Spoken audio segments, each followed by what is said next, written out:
ত্রয়োদশ জাতীয় সংসদ নির্বাচনের তফসিল ঘোষণার পরদিনই রাজধানীর রাজনীতির অঙ্গনে নেমে আসে এক সংখ্যার ছায়া।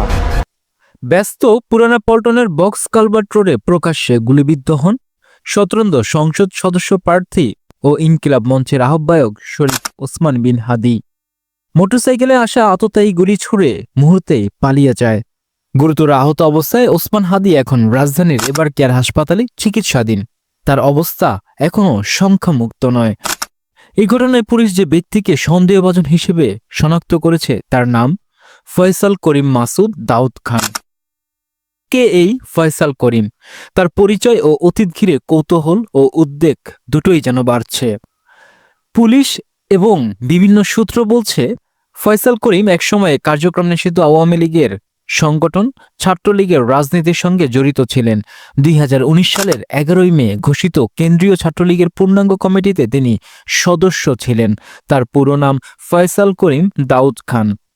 2024 সালের জুলাই গণঅভ্যুত্থানের সময় আন্দোলন দমনে আওয়ামী লীগ ও সহযোগী সংগঠনের নেতাকর্মীদের সঙ্গে মাঠে ছিলেন বলে ছাত্রলীগের একটি সূত্র দাবি করেছে। একই সূত্র নিশ্চিত করেছে, গুলির ঘটনায় সন্দেহভাজন ব্যক্তি ও কেন্দ্রীয় ছাত্রলীগের সাবেক সদস্য ফয়সাল করিম দাউদ খান একই ব্যক্তি। ঘটনাকে আরো রহস্যময় করে তুলেছে ফয়সাল করিম ও ওসমান হাদির সাম্প্রতিক ঘনিষ্ঠতার ছবি। হাদির প্রতিষ্ঠিত ইনকিলাব কালচারাল সেন্টার সহ বিভিন্ন জায়গায় তাদের একসঙ্গে উপস্থিতির একাধিক ছবি সামাজিক যোগাযোগ মাধ্যমে ছড়িয়ে পড়ে। সেই ছবিতে থাকা ফয়সাল করিমের সঙ্গে সিসিটিভি ফুটেজে দেখা গুলি করা ব্যক্তির চেহারার মিল থাকায় সন্দেহ আরো জোরালো হয়। বিভিন্ন ছবি বিশ্লেষণ করে দেখা যায় উভয় ব্যক্তির হাতে একই রকম ঘড়ি, যেটি আকাশী কালারের এবং পুরোপুরি মিলে যায়। এছাড়াও শরীরের গঠন প্রায় একই রকম। ঢাকা মহানগর পুলিশ ডিএমপি জানিয়েছে, সিসিটিভি ফুটেজে বিশ্লেষণ করে সন্দেহভাজনকে শনাক্ত করা হয়েছে।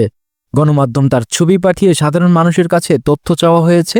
এছাড়া স্বরাষ্ট্র উপদেষ্টা লেফটেন্যান্ট জেনারেল অবসরপ্রাপ্ত জাহাঙ্গীর আলম চৌধুরী ঘোষণা দিয়েছেন, এই আসামিকে ধরিয়ে দিতে পারলে 50 লাখ টাকা পুরস্কার দেওয়া হবে। ফয়সাল করিমের নামে পেশাদার যোগাযোগ মাধ্যম লিঙ্কডইনে একটি প্রোফাইল রয়েছে।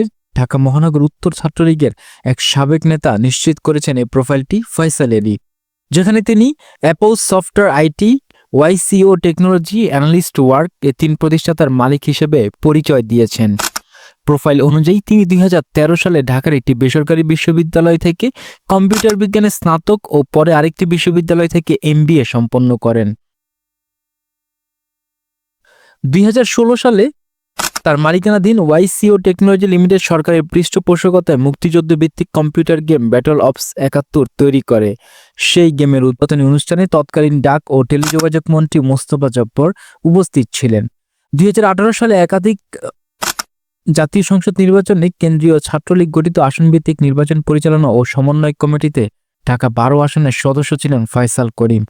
ওই আসনে আওয়ামী লীগের প্রার্থী ছিলেন সাবেক স্বরাষ্ট্রমন্ত্রী আসাদুজ্জামান খান। ফয়সাল করিমের বিরুদ্ধে সবচেয়ে গুরুতর অভিযোগ আসে অস্ত্রসহ ডাকাতি মামলা থেকে। জুলাই গণঅভ্যুত্থানের পর গত বছরের 28 অক্টোবর আদাবরের বাইতুল আমান হাউজিং এলাকায় অস্ত্রের মুখে 17 লাখ টাকা লুট হয়। ওই মামলায় প্রধান আসামি ছিলেন ফয়সাল করিম। র্যাব 7 নভেম্বর তাকে গ্রেফতার করে উদ্ধার করে 2টি বিদেশি পিস্তল, 2টি ম্যাগাজিন, 5টি গুলি, 3টি মোবাইল ফোন। তবুও 3 মাস 8 দিনের মাথায় তিনি হাইকোর্ট থেকে জামিন পান। পরে আবার জামিনের মেয়াদ বাড়িয়ে 1 বছর জামিন মঞ্জুর হয়। এবার সেই জামিনে থাকা অবস্থায় তার বিরুদ্ধে এলো একজন জাতীয় রাজনীতিককে গুলি করার অভিযোগ। কিছু প্রশ্ন তো থেকেই যায়, অস্ত্রসহ লুটের মামলায় গ্রেপ্তার একজন ব্যক্তি এত দ্রুত জামিন পেলেন কিভাবে? তার পেছনে কি রাজনৈতিক প্রভাব কাজ করছে? ওসমান হাদিকে কি দীর্ঘদিন ধরেই অনুসরণ করা হচ্ছিল?